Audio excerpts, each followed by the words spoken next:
Hi friends, welcome to our channel.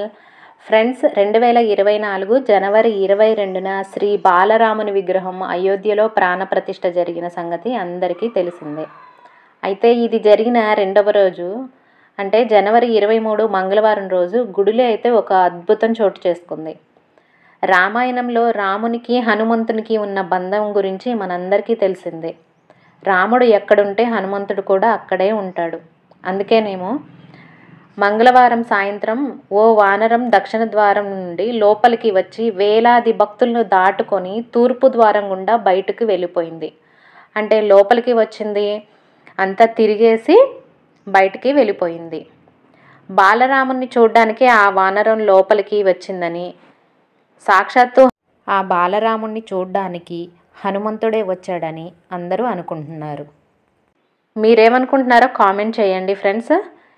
నచ్చితే like చేయండి, share చేయండి. Thank you.